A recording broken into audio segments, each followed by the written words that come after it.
Nike just released a brand new commercial featuring Caitlin Clark and her new Kobe shoe that she released today. And I saw this commercial yesterday on social media. I thought it was so cool. There's a shot when she's in the locker room and she opens her eye and it like turns into what looks like a snake eye, but when you zoom in, it's actually the Kobe logo.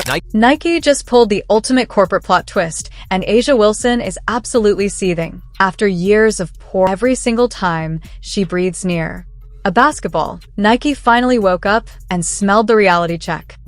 Nike finally delivers Caitlin Clark PE. Is this the first Caitlin Clark exclusive Nike commercial since she's entered the WNBA? I know she's made a cameo here, she's made a cameo there, she was featured as part of this rollout here, featured as part of this rollout there, but is this our first official Caitlin Clark solo commercial since she has joined the WNBA? They've been betting on the wrong horse this entire time, and now that they're shifting gears toward the woman who actually moves merchandise, Asia's having a full-blown meltdown. Folks, this isn't just about shoes. This is about Nike finally admitting they've been playing favorites with someone whose sneakers collect dust while Clark's products crash.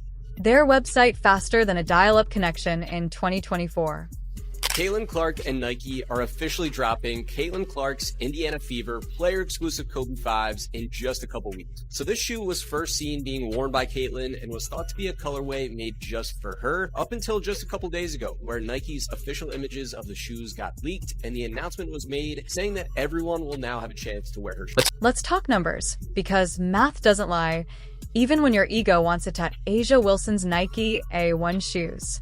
Sure, they sold out in 5 minutes back in May. Sounds impressive until you realize they only released a limited quantity, basically creating artificial scarcity. Meanwhile, Caitlin Clark drops a Kobe collaboration, and 13,000 pairs vanish in literal minutes, not 5 minutes. Well, I don't think I'd be in the wrong to say Caitlin Clark's Kobe is the sneaker of the week, and everyone's focus is mostly on this one. If you really wanted that shoe, I hope you put your footwork in, because there's supposedly only 13,000 pairs of sneakers out tomorrow. Combine that with a really high resale value, I expect this shoe to be a relatively difficult call. But my hope seriously is that with Caitlin Clark's sneaker coming out, that this sets a precedent and we might see other exclusive player edition Kobe's drop for the public. The Nike website didn't just slow down, it practically surrendered to the Caitlin Clark army. Resale prices immediately shot up to $350, $600 on the secondary market. When Clark's merchandise hits the market, it doesn't just sell out, it creates a feeding frenzy that makes Black Friday look like a casual yard sale. Look, these things is some fire. I'm telling you, where there's smoke, there is fire, and these things is hitting so hard. And who got a bot? Who a shoe plug? Because I need 2 pairs. I need one for the sneaker wall, and I need one for my feet, because these things is hitting right here. No, I don't want to pay $600 on GOAT. But here's where it gets spicy. Nike spent 2 solid years developing A'ja's signature line, giving her the full princess treatment, custom logos, personal design input, the works. They let her embed Celtic symbols for her parents, quotes from her grandmother, and enough personal touches to make it a family scrapbook with laces. I lost all respect for A'ja Wilson. I don't want to hear her opinions. I don't care what she has to say from this point on. When you keep a Nike deal 2 years in secret while you're spewing all that crazy stuff about Caitlin Clark in the Time magazine, read it. Read what she said in the Time magazine. Yet you had a Nike deal the whole entire time?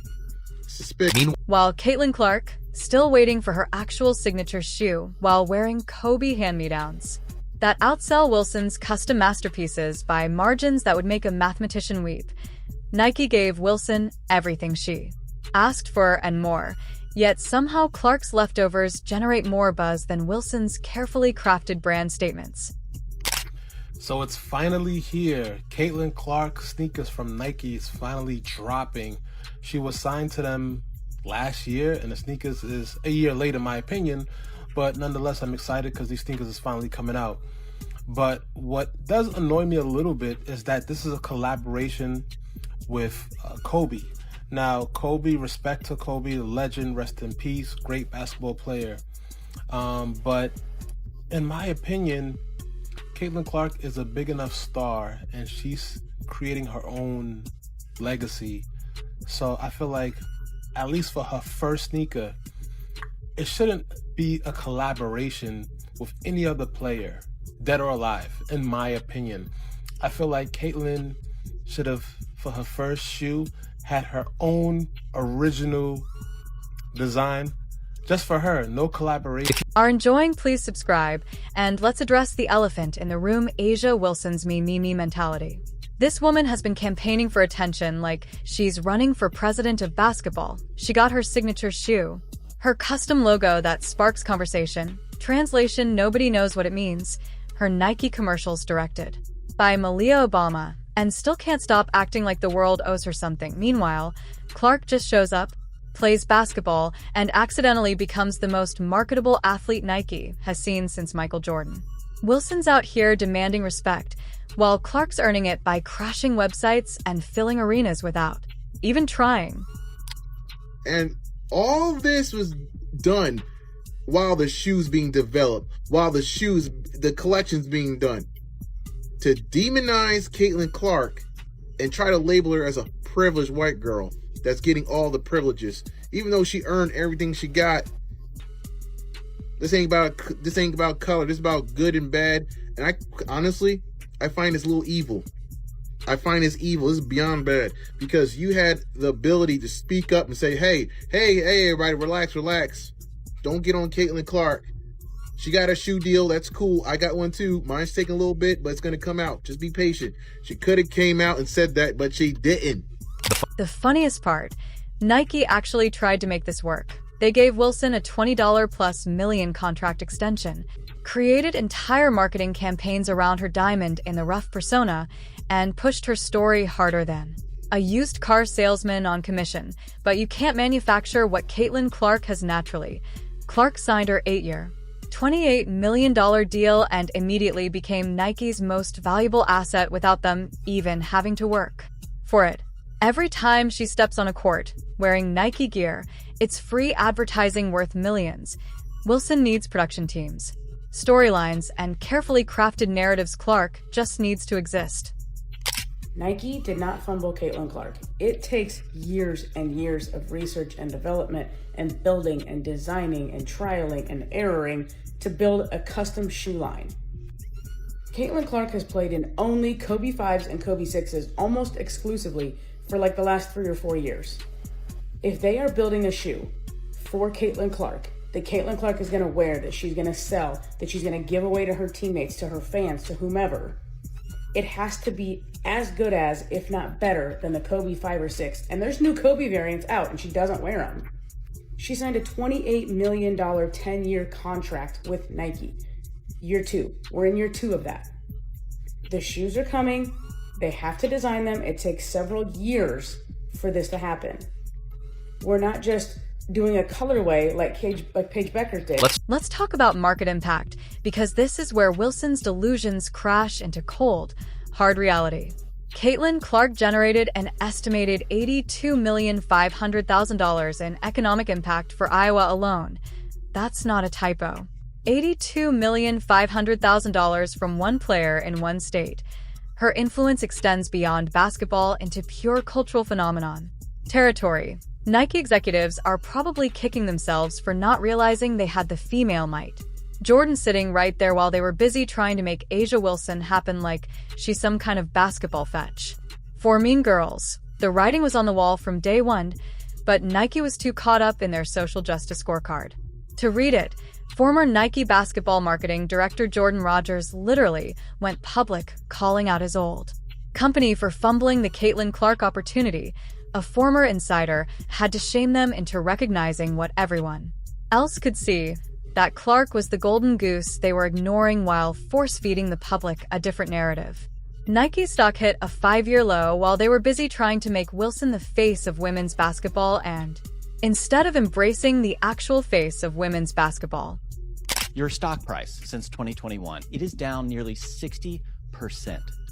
Your executives and the people who are making these decisions Their stock options are worthless. Meanwhile, you have the single biggest needle mover in all of American sports since Michael Jordan, and you have somehow convinced yourself that you need to slow play this. Let me show you Google Trends search traffic for 4 female basketball players. There is one who only rivals Caitlin Clark, and that is Angel Reese, and you do not have her. She is over at Reebok. I am so confused as to how you would be so invested in the WNBA for several years, and you have been doing great work to try to elevate and uplift that league and many of the athletes there. But this seems like you have convinced yourself that this needs to be an either-or conversation. And we never have an either-or conversation in the men's sports. You have like 10 signature athletes. Half of them don't deserve a signature shoe. Now, suddenly, Nike's waking up to Clark's Kobe shoes drop, and the internet literally breaks. Not experiences heavy traffic. Breaks, meanwhile. Wilson's watching her carefully orchestrated rollout get overshadowed by Clark's casual Tuesday afternoon. Shoe release. The contrast is so stark, it's almost embarrassing. Wilson needs months of build-up. Promotional tours and marketing campaigns to move her inventory. Clark needs a social media post. And suddenly people are camping outside sneaker stores like it's a supreme drop. But here's what really has Asia twisted.